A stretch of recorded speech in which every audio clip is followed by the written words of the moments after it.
Olá, alunos! Encerramos o conteúdo do quarto bimestre. Essa aula é apenas um reforço com relação ao conteúdo, né? Eu quero voltar naquele tópico, a revolução informacional, né? A gente falou sobre o que seria revolução informacional.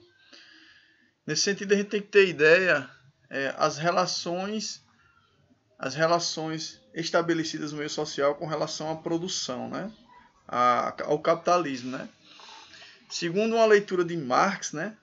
Existem duas forças distintas no capitalismo, que seriam as forças produtivas, que compreendem a capacidade que o ser humano tem de tecnologia, de produzir os bens materiais, bens de consumo que poderiam trazer benefícios para todos na sociedade, né? Por exemplo, a agroindústria tem a capacidade de produzir alimentos para todo o planeta, toda a humanidade.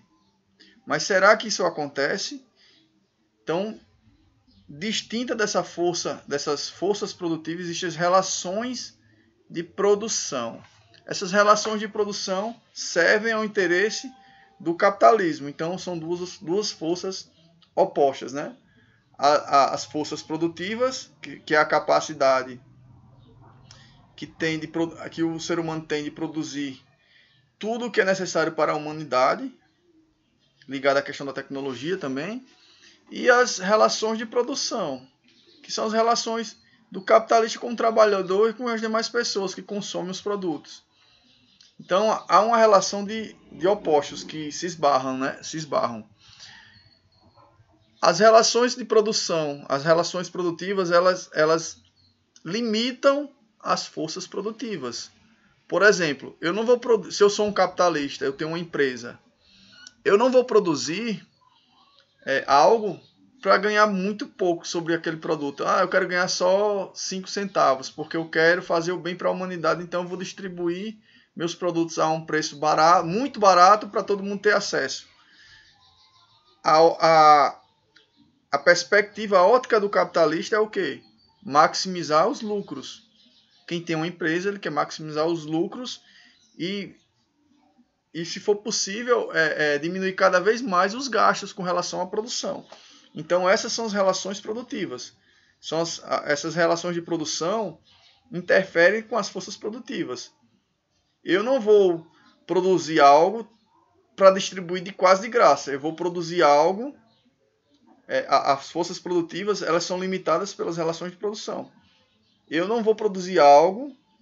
Eu vou limitar essas forças produtivas porque eu não vou produzir algo para distribuir de graça. Eu preciso maximizar meus lucros. Com base nisso, diversos autores fizeram releituras de Marx, né, com relação a esses dois aspectos ligados ao capitalismo.